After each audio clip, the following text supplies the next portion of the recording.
বাহিরে টিপ টিপ বৃষ্টি পড়ছে, রান্নাঘর থেকে শব্দ পাচ্ছি। আর রান্না করতে করতেই বৃষ্টি পেয়ে ভালোই হলো। আর এই বৃষ্টির দিনে আমাদের আজকের খাবার রেডি হচ্ছে তেহারি। আমাদের বাসায় প্রায়ই রান্না হয়। অনেকে ভিডিও দেখে ভাববে যে কী ব্যাপার, আমাদের বাসায় যখন যেটা শুরু হয় তখন সেটাই চলতেই থাকে 2-1 দিন, তারপর আবার চেঞ্জ হয়। আমার ছেলেমেয়ের এই একটা প্রবলেম আর কি। গরু মাংসের কালারটা বেশ সুন্দরই আসছে, তাই না? আজকে লাল মরিচটা দিতে যাইনি, পরে ভুলে গিয়ে করতে যাচ্ছিলাম, একটু সাদাতে বানাবো আর কি। তো যাই হোক, রান্না করতে করতে ভিডিও করছিলাম।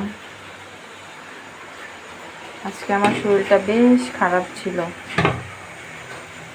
তেমন কিছুই রান্নাই করিনি।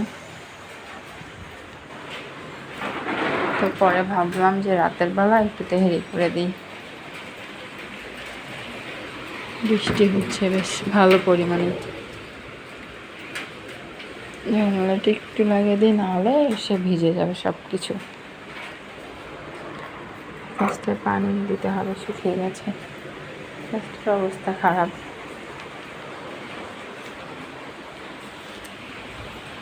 আজকে এই যে আলু ভর্তা, শাক, ডাল, ভাত এগুলোই ছিল। আর ছিল হচ্ছে তেলাপিয়া মাছ ফ্রাই, সেটা অলরেডি খাওয়া হয়েছে। দেখেন কি পরিমাণ মুষলধারে বৃষ্টি হচ্ছে। যাই হোক, বৃষ্টি দেখতে কিন্তু বেশ ভালোই লাগে। আর আমার এই বেলকনিটা থেকে তো আমি খুব বেশি উপভোগ করি।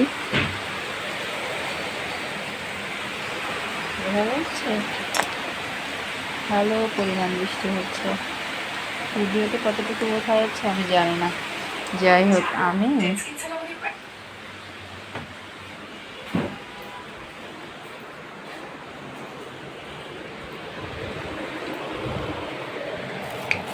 ভিডিও করতে থাকলে আমার রান্নার 12 বেজে যাবে। ছেলে পড়তেছে, তাই আমি রান্নাঘরেই চলে আসি, বরং চাটা ধুয়ে নেই।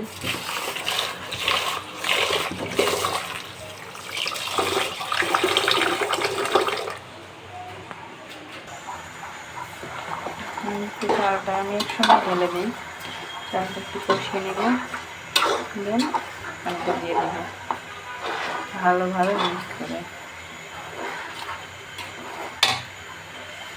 নর্মালি আমি বাসায় আমাদের জন্য করলে আমি এভাবেই করি, খারাপ হয় না, বেশ ভালোই হয় আর কি, সবাই অনেক মজা করে খায়।